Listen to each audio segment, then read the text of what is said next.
ভাষা শহীদদের প্রতি সম্মানার্থে ঢাকার বুকে যে শহীদ মিনার স্থাপন করা হয়েছিল তার সম্মান আমরা কতটা বজায় রাখতে পারছি।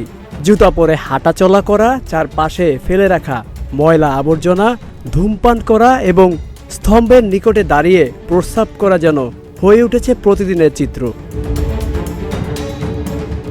মায়ের ভাষার প্রতি আমাদের আবেগ ভালোবাসা কি সেই আগের স্থানে রয়েছে, নাকি বিদেশি ভাষার প্রতি অত্যন্ত অনুরাগী হওয়ায় নিজের ভাষার প্রতি অনীহা ও অবহেলার জন্ম দিয়েছে?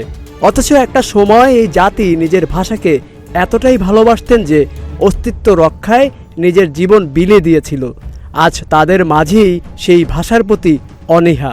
ইংরেজি বলতে পারাটাকে এখন সম্মানের এক নতুন মাত্রায় যোগ করেছে, যার জন্য দায়ী পারিবারিক ও সামাজিক মূল্যবোধ।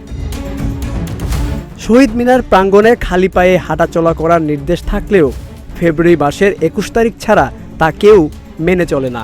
মানুষ এখানে এসে আড্ডা দিচ্ছে, ঘুরে বেড়াচ্ছে, কেউ কেউ ধূমপান করছে, আবার কেউ খাবার খেয়ে সেই আবর্জনা ফেলে দিচ্ছে শহীদ মিনারের চারপাশে। কাউকে দেখা যাচ্ছে শহীদ মিনার প্রাঙ্গণে এসে প্রস্রাব করছে। হয়তো বিবেক বোধের অভাবেই সাধারণ মানুষ প্রতিনিয়ত এমন কার্যকলাপ করে চলছে। সকলের জন্য উন্মুক্ত শহীদ সরণির এই স্তম্ভ ঠায় দাঁড়িয়ে থেকে আমাদের প্রাণপ্রিয় মাতৃভাষার উপলব্ধি গভীরভাবে স্মরণ করিয়ে দেয়, যে ভাষার জন্য জীবন উৎসর্গ করে গিয়েছিল বাংলার অকুতোভয় দামাল ছেলেরা। তবে 21শে ফেব্রুয়ারি ছাড়া আমরা এই সম্মানসূচক স্তম্ভের মর্যাদা কতটা রাখি? বছরের প্রায় 12 মাসই এভাবে অন্য সব সাধারণ পার্কের মতোই শহীদ মিনারকে ভেবে থাকি। অথচ শহীদ মিনারের সম্মান রক্ষার দায়িত্ব থাকার কথা ছিল আমাদের সকলের। এখন দেখার বিষয় শহীদদের প্রতি শ্রদ্ধা ও সম্মান আমরা বজায় রাখতে পারি কিনা।